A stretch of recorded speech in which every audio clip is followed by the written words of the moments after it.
Assalamualaikum warahmatullahi wabarakatuh. Perkenalkan, nama saya Rahmat Syafa Firdaus dari kelas 11-3. Saya ingin menyampaikan ceramah agama yang bertema sholat. Alhamdulillahirabbil alamin. Wassalatu wassalamu ala asrofil anbiya'i wal mursalin wa ala alihi wa sahbihi ajmain, amma ba'du. Saya hormati Bapak Kepala Sekolah SMK Bina Rahayu, Bapak Haji Muhammad Soenda Yusuf SK SAG MPD, dan Ibu Ulfa Hayati SPD selaku guru bahasa Indonesia dan teman-temanku yang berbahagia. Puja, puji, berserta syukur marilah kita panjatkan kehadiran Allah Subhanahu wa Ta'ala yang telah memberikan kita nikmat sehat, nikmat iman, nikmat panjang umur, sehingga kita dapat berkumpul di kesempatan kali ini. Salawat beserta salam tak lupa juga kita curahkan kepada Nabi kita, Nabi Muhammad SAW, yang telah memerintahkan kita untuk sholat 5 waktu. Dalam pelaksanaannya, sholat tidak hanya menjadi sebuah kewajiban yang harus dikerjakan. Lebih dari itu, sholat menjadi sebuah bukti bahwa seseorang beriman kepada Allah Subhanahu wa Ta'ala.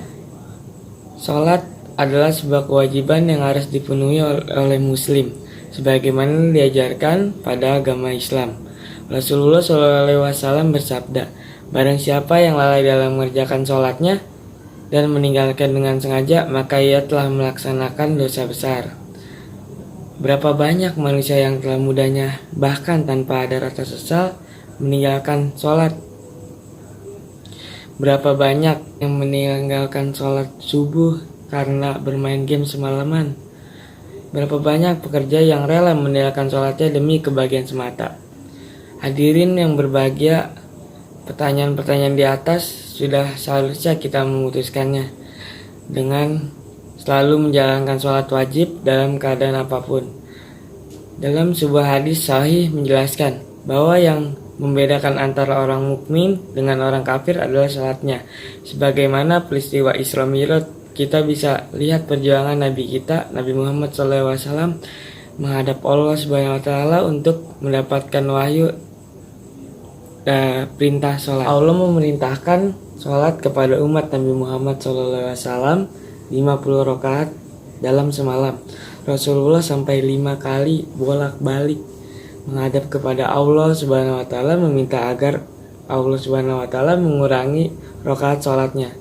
Ketika turun dari langit ketujuh bertemu dengan Nabi Musa alaihissalam, meminta Nabi Muhammad kembali kepada Allah untuk mengurangi rakaat sholatnya karena umatnya tidak akan sanggup. Lalu Allah Subhanahu wa Ta'ala meringankan perintah sholatnya yang tadinya dari 50 waktu dalam semalam menjadi 10 waktu dalam semalam. Namun Nabi Muhammad SAW masih merasa bahwa umatnya tidak sanggup untuk mengerjakannya. Maka dari itu Rasulullah SAW naik lagi menghadap kepada Allah untuk meringankan waktu sholatnya, sehingga Allah memerintahkan 5 waktu sholat dalam semalam sampai sekarang. Hadirin yang berbahagia, janganlah kalian lalai dalam mengerjakan sholat. Lihatlah perjuangan Nabi kita yang telah berjuang meringankan waktu sholat agar umatnya mampu mengerjakan sholat. Betapa besarnya cinta dan rasa kasih sayang Nabi Muhammad SAW terhadap kita sebagai umatnya. Tetapi kita sebagai umatnya masih suka lalai dalam mengerjakan sholat. Allah Subhanahu wa Ta'ala berfirman dalam Quran surat Al-Maun ayat 4-5 yang artinya, maka celakalah orang sholat, yaitu orang-orang yang lalai dalam sholatnya. Dalam surat ini Allah Subhanahu wa Ta'ala mengawali kata celaka bagi orang-orang lalai dalam sholatnya. Kalimat celaka ini seringkali digunakan untuk menasihati orang kafir. Dengan arti orang yang lalai dalam sholatnya, maka dia disejajarkan dengan orang kafir. Sebagaimana yang telah disampaikan oleh Rasulullah SAW dalam sebuah hadis yang mengenai keutamaan sholat.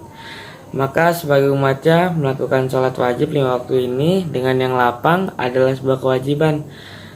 Menjalankan dengan kesyukuran, keikhlasan, dan keistiqomahan, sehingga kita dapat terhindar dari orang-orang yang lalai sholatnya.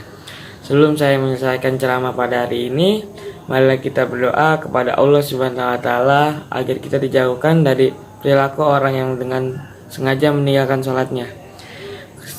Demikian yang saya sampaikan.